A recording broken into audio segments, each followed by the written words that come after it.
le royaume de la Belgique peut encore apporter à la République démocratique du Congo avec ses multiples problèmes, avec ses multiples facettes, avec ses multiples soucis du côté politique, du côté économique, ainsi que du côté social, sans oublier culturel.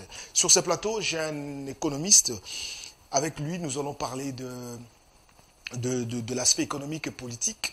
Il s'agit bien de Mathieu Takizala, c'est également un Congolais qui a vécu à l'étranger, beaucoup plus en Europe. Il a été en Belgique, c'est ça? En France. En France. Et aujourd'hui, nous allons discuter avec lui sur l'arrivée du roi belge. Sans pour autant prendre plus de temps, nous allons d'abord suivre un petit reportage de son arrivée ici à Kinshasa aujourd'hui. Il a été accueilli par une grande foule, aussi par toutes les autorités, reçues par les chefs de l'État, Félix-Antoine Tshisekedi, le couple présidentiel, c'est-à-dire la première dame, Denise Nyakeru Tshisekedi, était également là. Suivons ces reportages et nous allons continuer ces tranches.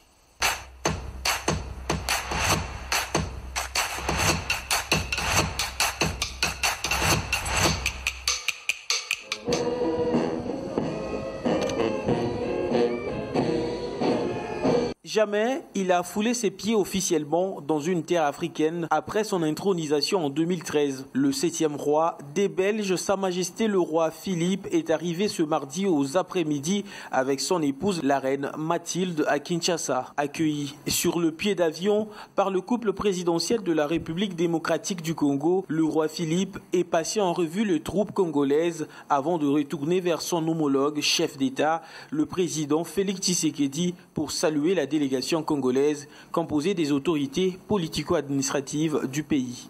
Une foule en liesse est venue accueillir le roi Philippe après tant d'années. Vous avez vu comment il a atterri à partir de l'aéroport. Le cortège royal et le cortège présidentiel quittent l'aéroport de Njili, direction Pullman. Les activités vont se poursuivre déjà demain jusqu'à le 13.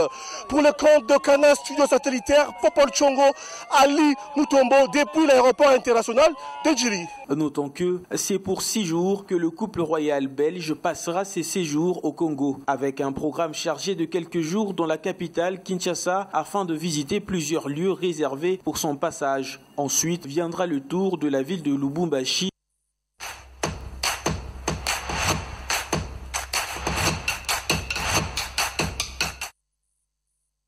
Voilà, je vous ai dit, mesdames et messieurs, sur ce plateau, je reçois Mathieu Takizala, qui est congolais, économiste, il est entrepreneur. Vous parlez. Ok, vous parlez plus politique aussi. Vous avez dit l'arrivée du roi et de la reine. Qu'en pensez-vous de cette visite? Là, on a des personnages qui connaissent les deux pays, le Congo et la Belgique. On a un roi qui est né dans les années 60, donc le 15 juin 1960. 62 ans comme l'anniversaire de l'indépendance de la RDC. Voilà, donc presque, parce que c'est déjà aujourd'hui, on est le 7, le 8. Le 7. Donc dans une semaine, il va totaliser 70 ans, le roi Philippe.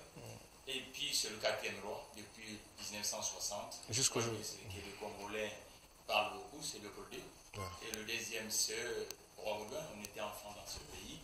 Le 3e roi qui est venu au Congo, c'est le roi Albert. Et après Albert, nous avons Philippe. Dans un moment historique, dans un moment où nous voyons que ça fait presque 12 ans qu'en République démocratique du Congo, le monarque roi belge n'a jamais fait presque 12 ans, il revient plus en République démocratique du Congo. Dans un moment où d'un côté on sort de la crise de l'Ukraine, on est en pleine crise de l'Ukraine et en pleine crise de Covid-19. Ouais. D'ailleurs, il devait venir un peu plus tôt, ça a été renvoyé voilà, parce que suite à la crise. Qui est accueilli aujourd'hui à l'aéroport international d'Njili avec un personnage qui connaît bien la Belgique parce que Félix Tshisekedi a vécu plus de temps en Belgique. Donc c'est là déjà culturellement, c'est un rapprochement. C'est le deux peuples, les deux personnages qui a l'histoire de ces deux pays. Maintenant, le vrai problème en est qu'il arrive à un moment où la Belgique perd le positionnement économique en République démocratique du Congo. Ça signifie donc la Belgique perd. Comme métropole, il est en train de perdre économiquement parce qu'aujourd'hui, dans le terrain économique, la République démocratique du Congo, le premier capitale internationale ou le premier pays qui gagne en pole position, c'est la Chine. En deuxième position, c'est Liban. Et en troisième position, c'est l'Inde, qui est aujourd'hui, qui occupe, il y a plusieurs entreprises chinoises en République démocratique du Congo, il y a plusieurs entreprises libanaises en République démocratique du Congo. La Belgique est en train de se restreindre tous les jours. Donc je crois que c'est le moment où que le roi belge doit s'occuper avec son homologue qui est à la fois congolais, à la fois belge, les problématiques économiques. Les dernières entreprises belges qu'on a connues dans ce pays, c'est le grand investisseur belge, c'est Mata Forest. Mata Forest avec tous les compartiments, en commençant par Damso, Transmac, ainsi de suite. Aujourd'hui, quand vous regardez, j'ai même amené ici, si vous regardez un ancien métropole qui est la Belgique, j'essaie de recenser les entreprises de capitaux belges qui sont en République démocratique du Congo à l'heure actuelle. C'est 11 entreprises. On peut voir. 11 entreprises. Nous avons Société des élevages qui existe plus. Bandundu, qui était du côté de Bandundu. Qui n'existe plus. Qui n'existe plus. C'est beau. C'est beau. Voilà, alors parce qu'on entendait parler Sebo. Sebo qui a fait son épopée ici, voilà, mais bizarrement, et depuis l'indépendance jusqu'à aujourd'hui, c'est que je vous dis qu'économiquement, les relations économiques se rétrécissent de plus en plus, les Orientaux occupent l'espace, donc si je fais l'approchement des entreprises de métropole belge, congolaise, mais avec le métropole gabonais, si vous recensez dans l'économie gabonaise aujourd'hui, la présence des entreprises françaises, c'est autour de 70 entreprises qui sont aujourd'hui dans le sol gabonais. Jusqu'aujourd'hui, ça continue à exister. Ils opèrent dans malheureusement, le sol gabonais. Et du côté belge, il y a vraiment un rétrécissement. Alors, du côté belge, vous avez dit, il y a des entreprises qui n'existent plus. Qui n'existent plus. Donc, alors qu'ils nous ont laissé 11 entreprises, c'est ça? Actuellement, c'est que quand vous regardez dans le répertoire, les entreprises qui sortent, il y a 11. Ça ne dépasse pas 11. Et même dans le secteur bancaire, l'ancienne banque commerciale d'Isaïe qui est devenue BCDC, vous voyez qu'aujourd'hui, il y a des actionnaires kenyans qui retrouvent sur le terrain. Et c'est Georges Marthe Forest aussi qui était à l'intérieur. Donc, et la plupart de ça, que ce soit... Mais Malta Forest existe toujours aujourd'hui. Malta Forest existe toujours, mais les activités se rétrécissent. Donc, automatiquement, je crois qu'aujourd'hui, le dernier même article de Malta Forest, il s'est plaigné de la Belgique de ne pas accompagner les entrepreneurs belges en République démocratique du Congo. Je crois que le monarque entend, vu son jeune âge, il a 60 ans, 70 ans, je crois qu'il n'a pas hérité de l'ancienne façon de monarque belge fonctionner. Je crois qu'avec la logique économique d'aujourd'hui, il doit se ressaisir parce que de plus en plus la Belgique est en train de perdre dans le terrain économique en République démocratique du Congo. Et dans le secteur aéronautique, on a connu l'épopée des années de Sabena en République démocratique du Congo. Il y a SN encore qui est du bord privé, mais qui est présent aujourd'hui en République démocratique du Congo. Je crois qu'avec M. Tshisekedi, parce que nous sommes en chômage de masse, si je recense encore bien, je vois qu'actuellement en République démocratique du Congo, il y a un projet qui est piloté lors des 55e Conseil des ministres de Samalou Kondé, qui ont décidé un projet de Kinshasa Emploi, donc Kin Emploi, ou qui seront pilotés avec l'agence belge Inabel pour la création, réinsertion dans la ville de Kinshasa. Mais je crois que du côté économique, il y a vraiment un vrai problème. La coopération reste purement du côté militaire et puis de la formation. Mais je crois que le Congo aujourd'hui en a besoin de la coopération économique pour que la Belgique puisse peser, et comme son homologue français, pèse dans des économies qui continuent toujours à être présents. Voilà. Vous voyez, par exemple, dans la distribution de produits pétroliers, il n'y a pas une entreprise belge. Or, qu'il y a Texaco qu'on a connu ici l'autre fois, en République démocratique du Congo. Donc, comment un que ce soit en amont pétrolier comme en aval pétrolier, oui, on ne voit pas les Belges. Non, les Belges sont absents. Mais il y a quand même Perenco qui est française. Perenco qui est à la fois française et l'italienne. Voilà, donc, je crois que de ce côté-là, en tant qu'un ancienne métropole de la République démocratique du Congo, je crois que le roi doit se ressaisir actuellement parce que les Orientaux sont en position. Ben, est-ce qu'on doit dire que le Belge n'arrive pas à accompagner la République démocratique du Congo par rapport à sa grandeur, à sa superficie, un pays qui est tellement vaste, un pays qui peut faire, qui peut absorber la Belgique plus de 80 fois. Donc peut-être c'est à ce niveau-là que la Belgique n'arrive pas à s'installer complètement en RDC. Les chers de Leclerc, on dit, vous savez, il y a un dicton qui dit la taille ne fait pas l'homme. La Belgique, c'est un pays, le miroir de l'Europe. L'Europe est libre, c'est la Belgique. Le Parlement européen, les institutions européennes, l'OTAN, l'Alliance Atlantique est en Belgique. La Belgique a un épargne. La Belgique dans le passé, vous savez, ce qu'on appelle MIBA, a été conçu par la Société Générale Belgique. Il y a plusieurs entreprises qui ont été montées par l'industrie bancaire belge. Je crois qu'aujourd'hui, je pense qu'il faut qu'on essaye, parce que quand les Belges ont quitté la République démocratique du Congo, les douleurs étaient de côté. Vous savez, il y avait les coopérants qui n'ont pas compris comment il fallait sortir le sol. Mais aujourd'hui, je crois que les deux côtés, il faut refaire maintenant le Congo d'une façon neuve, en comprenant que du côté congolais, on l'a perdu parce que pas mal des entreprises ne figurent plus. Du côté belge aussi, pour revenir en maturité dans le sol congolais, il faut revenir maintenant dans la coopération. Il ne faut pas, parce que la coopération belgo-congolaise reste plus du côté politicien. Voilà. Mais il faut maintenant que ça soit autour de l'économie. Du côté économique, on ne voit pas l'accompagnement belge. Du côté culturel, avant on sentait le centre Wallonie-Bruxelles, mais aujourd'hui, on ne sent plus cet accompagnement. Il n'y a plus de financement comme avant. Du côté également social, on ne voit rien. Du côté coopération, on ne sent pas vraiment l'accompagnement du royaume de la Belgique. Est-ce que c'est aussi la mauvaise politique mise en place par le pays, RDC, parce que sans oublier qu'en 2015, il n'y avait rien qui ne marchait entre la RDC et la Belgique. Vous savez, l'Europe a fait des erreurs au début du XXIe siècle de ne pas comprendre qu'il faut taper dans l'hameçon dans le continent africain. Ça signifie que les Chinois ont dépassé les Européens en investissement en Afrique aujourd'hui.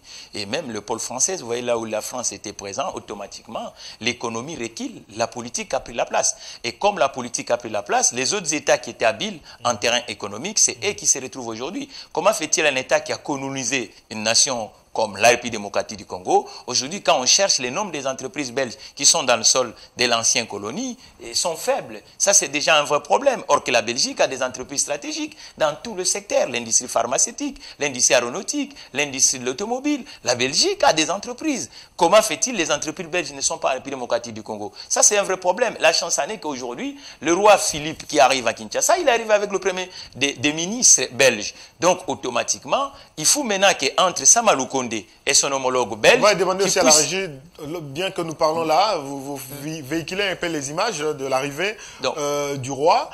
Mais Mathieu Takizala, doit-on dire que la faute, c'est aux Belges ou bien aux Congolais? Je crois que le deux côtés, il y a des efforts à faire aujourd'hui. Voilà. Parce que du côté congolais, on en a besoin de l'expertise aussi belge. Parce qu'aujourd'hui, c'est quoi? Nous avons un taux de chômage qui avoisine 100%. C'est 95%. Nous avons l'informel qui est à 90%.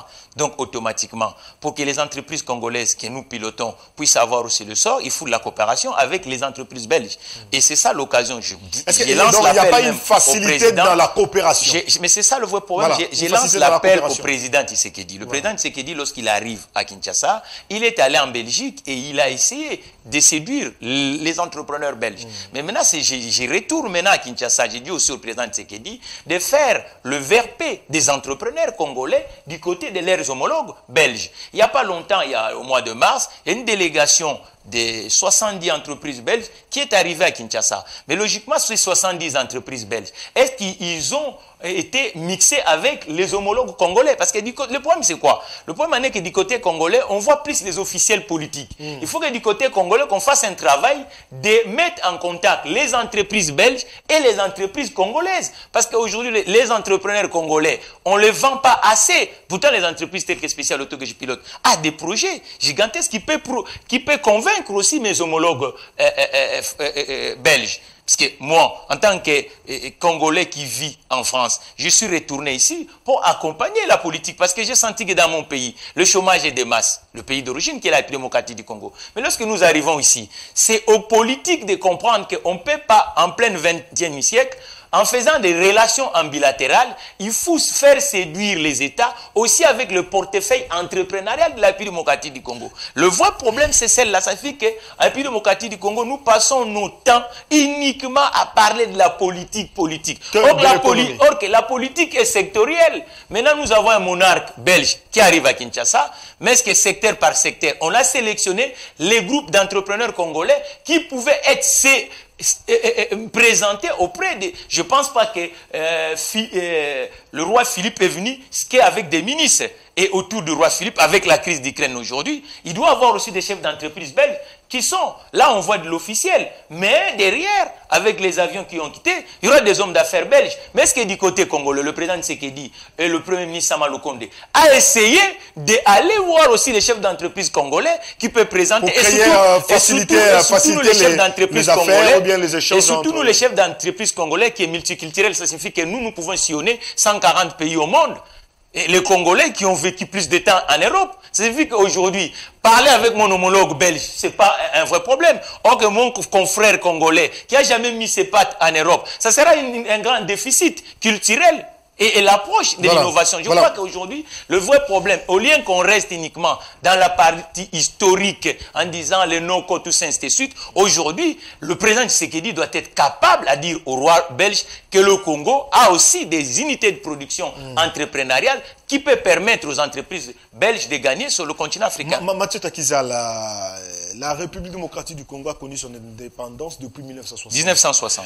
Est-ce que, selon vous, la Belgique avait une politique d'accompagner le pays après cette indépendance, ou bien, comme on a l'habitude de dire, c'était les bâtons qui étaient mis dans la roue, et puis jusqu'à aujourd'hui, les conséquences de cette mauvaise volonté d'accompagner le pays, c'est ce qui fait en sorte que le pays ne décolle pas jusqu'au Cher Leclerc, vous savez, le divorce, il n'y a pas de bande de coopération. Les divorces des deux côtés, personne ne le conçoit. C'est douloureux. Le Belge était ici. Donc, d'un côté, pour eux, c'était comme une tradition. Donc, quand ils sont partis, il y en a qui sont restés avec des séquelles. Mais je pense qu'aujourd'hui, quand tu mets un enfant au monde, il faut l'accompagner. Et le Congo, c'est une nation qui a une histoire. La Belgique n'a pas accompagné la RDC. Qui a une histoire commune avec les Belges. C'est ce que je vous pose comme question. La Belgique n'a pas accompagné la RDC. Non, mais ce qui est passé, ça signifie que lorsqu'on prend l'indépendance, le roi belge de l'époque arrive à Kinshasa, il prononce l'indépendance. Lui, dans sa façon de voir des choses, c'était uniquement, on commence, pour eux, les Belges concevaient l'indépendance des deux volets. Première indépendance, il fallait d'abord donner l'autonomie politique, et après, avec le temps, on cherche une transition de l'indépendance économique pour assimiler les Congolais. Mais bizarrement, nous, on avait emparé la partie économique, on n'a jamais conçu ça. Mais aujourd'hui, c'est pas grave, les douleurs sont là, ça ne sert à rien qu'on reste dans le séquelles anciennes. Aujourd'hui, la Belgique en a besoin de la République démocratique du Congo. La République démocratique du Congo a aussi besoin de la Belgique. Maintenant, il ne faut pas que ça reste uniquement, c'est ce que moi, j'ai sonné d'alarme. Du côté congolais, il ne faut pas que la coopération belgo-congolaise reste uniquement dans les annales politiciennes, des officiels. Il faut qu'on amène ça dans la logique entrepreneuriale. Parce que, je vous ai dit, si vous fouillez, vous êtes un journaliste averti, vous allez voir que même Marthe, Georges de Forest, se plaignait de son État en disant « L'État ne nous accompagne pas sur le marché congolais, nous perdons l'espace. » Et aujourd'hui, la Belgique ne presque... plus en RDC, on ne voit pas, comme vous l'avez si dit, il n'y a pas des entreprises, de grandes entreprises comme on pouvait s'imaginer. Et pourtant, auparavant, on avait des grandes entreprises belges qui étaient ici, et quoi là, Chani Metal, et Safricas. Voilà, donc il y avait des grands groupes belges qui étaient ici. Vous avez évoqué les plans politiques, mais si on voit également sur le plan politique... Le plan économique.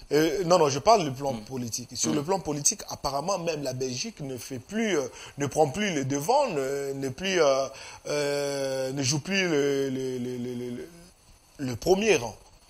Lorsqu'on parle de la politique en RDC, on voit les Américains, on voit les Français, on voit les Chinois, tout ça, qui peuvent intervenir, mais la Belgique reste un peu derrière. Est-ce que vous pouvez récupérer l'enfant de quelqu'un sans le consulter, le père? Donc on passe toujours par... Je ne pense pas. Je pense que la Belgique a un mot en République démocratique du Congo. La Belgique est stratégique.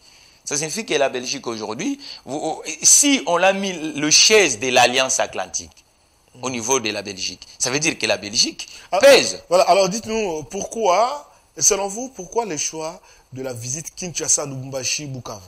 Pourquoi ces triangles? Après la visite de Kinshasa, le roi sera à Lubumbashi, après Lubumbashi, Bukavu.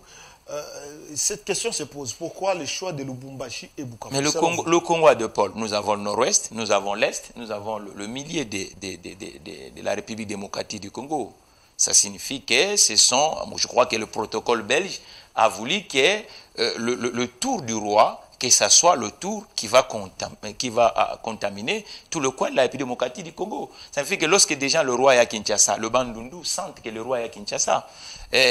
Lorsque le dernier roi, quand j'étais enfant, quand Baudouin est arrivé, il a passé même vers Kikwit. Hein. J'étais à l'époque, dans mon enfance, à Kikwit. Donc ça veut dire que ça, c'est le choix de protocole. Ils sentent que, bon, quelles sont les villes que nous pouvons passer et que ça montre vraiment la présence du monarque protocolairement. 80 journalistes belges à Kinshasa pour accompagner le roi. C'est normal, c'est de l'officiel. Quand vous avez un chef de gouvernement d'un pays occidental qui arrive en Afrique, pensez-vous, le média fait quoi? Le média cherche le couple, le média cherche l'actualité. On a plus parlé de journalistes que des investisseurs.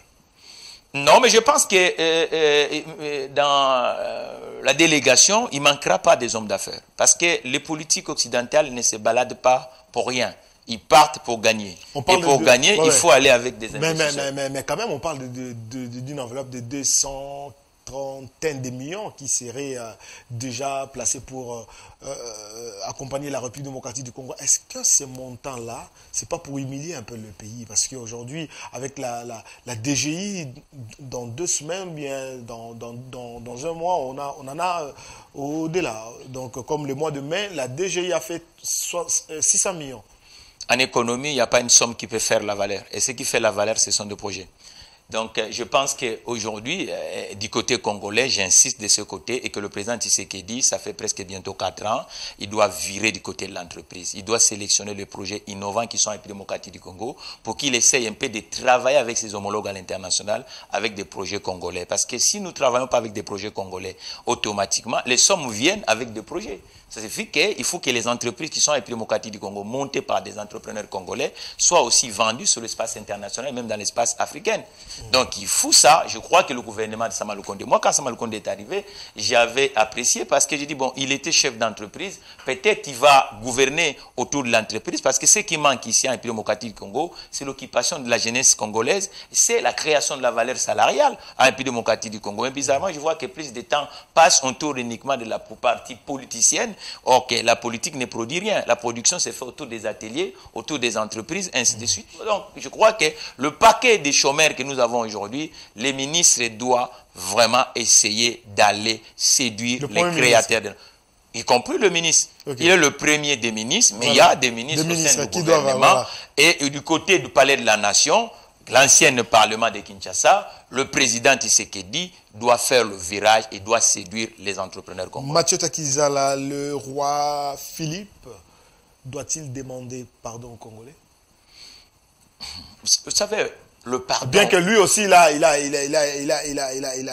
a lu dans l'histoire comme quoi comme il y a une chanson Tonio Kamaki Kole Katango Yabanoko, vous comprenez? Donc c'est-à-dire lorsqu'on voit l'histoire, nos vieux parents étaient également fouettés par les blancs et puis il y a eu beaucoup de bavures avec cette coopération entre Congo-Belge, on ne pouvait pas voir les Congo-Belges devenir aujourd'hui ce que nous voyons aujourd'hui. Est-ce que, avec tout ce que la Belgique a fait aux Congolais, on parle de l'assassinat de Lumumba, on parle de manque d'accompagnement, on parle de blocage de certains dossiers pour que les Congolais connaissent la crise. On parle du soutien de Mobutu pour renverser le pouvoir et puis ramener le pays dans la crise. Tout ça, est-ce qu'il doit un peu demander, doit-il demander pardon aux Congolais? Vous voyez là, vous partez toujours dans la partie politicienne, les démons de la République démocratique du Congo. Moi, je suis un homme mondialiste. Mais c'est la politique aussi, Mathieu Takizala, on ne doit pas ignorer. Oui. Si la politique est mauvaise, l'économie ne va pas marcher. Je suis un homme mondialiste. Moi, je suis le père des 3 métis. Vous comprenez? Et ceux qui nous ont précédés, les Blancs avec les Noirs, c'était difficile pour qu'ils se marient. Mais aujourd'hui, on fait des enfants avec des Blancs et les Blancs font des enfants avec les Noirs. Je crois qu'aujourd'hui, si nous devons s'atteler pour que nous puissions produire ensemble avec le Belge. Vous comprenez? Si aujourd'hui il y a des projets qui s'est fait d'une façon mixte entre la Belgique et la République démocratique du Congo, et qu'en République démocratique du Congo ça crée de la valeur, et qu'en Belgique ça crée de la valeur, c'est encore mieux. Et le pardon, c'est pas en demandant aux gens. Je crois que ça doit venir du côté belge. Il n'y a pas longtemps, je crois que le roi Philippe avait dit lui-même en disant qu'il y a eu des erreurs qui se sont faites pendant le moment. Vous voulez encore quoi? Moi je pense qu'aujourd'hui nous devons avancer.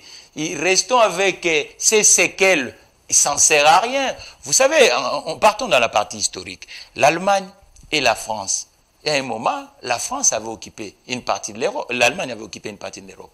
Mais si on restait uniquement dans ces vieux démons, pensez-vous qu'aujourd'hui l'Allemagne et la France devaient être locomotives de l'Europe? Je ne pense pas. Donc Helmut Kohl et Mitterrand ont surmonté ces démons du passé qui n'ont pas créé un accroissement dans le continent européen. Mais nous, cette génération Leclerc, nous ne devons pas rester dans l'ancienne façon de voir des choses. Nous devons faire de sorte qu'aujourd'hui, le Congo en a besoin de la Belgique aussi en a besoin. Vous savez, le nombre de Belges d'origine congolaise, il y en a beaucoup. Quand vous regardez l'équipe nationale belge jouer, et quand vous voyez le meilleur joueur, même le président Macron avait récité l'autre fois, Lukaku, le frère Lukaku, ce sont des Congolais. Ça veut dire que nous sommes obligés de travailler ensemble, mais maintenant, voyons aussi du côté comment on peut faire de sorte que l'expertise belge puisse permettre à la République démocratique du Congo d'avancer, et l'expertise congolaise puisse permettre aussi à la Belgique d'avancer. Merci beaucoup, Mathieu Takizala. Il y a également la question de la vision politique, soit diplomatique de Félix Tshisekedi. Nous voyons le roi belge venir ici, 3 ans après, Félix Tshisekedi à la tête du pays, 3 ans et demi, si on doit le dire ainsi, à la tête du pays. Nous voyons le roi belge arriver. Doit-on dire également que le pays sort du silence, sort de l'isolement? Et il faudrait féliciter Félix Tshisekedi. Quand vous êtes dans une maison et que vous avez pas de la visite, c'est la maison vie. La maison doit être visitée. Et les retombées de cette visite, c'est aussi... La maison doit être visitée. Parce qu'aujourd'hui, nous avons le roi belge. Quelques jours avant l'arrivée du pape, il y aura également un autre président d'un grand pays, je crois, africain. Si je ne me trompe pas, Maroc, peut-être il sera ici. Et le prochain, ça sera comment il s'appelle? Le pape. Le pape François. Rappelez-vous de l'époque, la communication de la République démocratique du Congo, c'est ce qu'on a appelé l'autre fois avec le maréchal Mobutu, Ali Boumaye. Ça reste historique. C'est quelque chose qui a vendu la République démocratique du Congo.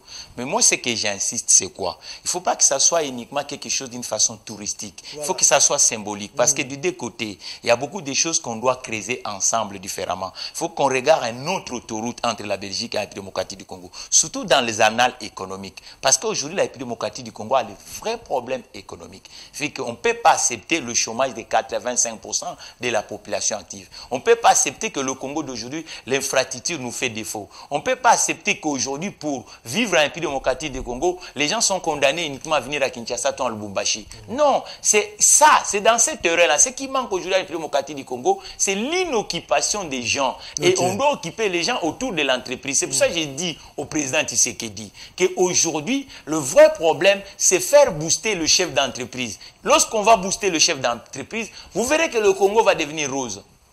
Merci. Est-ce que ça peut bouger les lignes face à la guerre de l'Est, cette visite? Parce que la République traverse un moment de l'agression du Rwanda.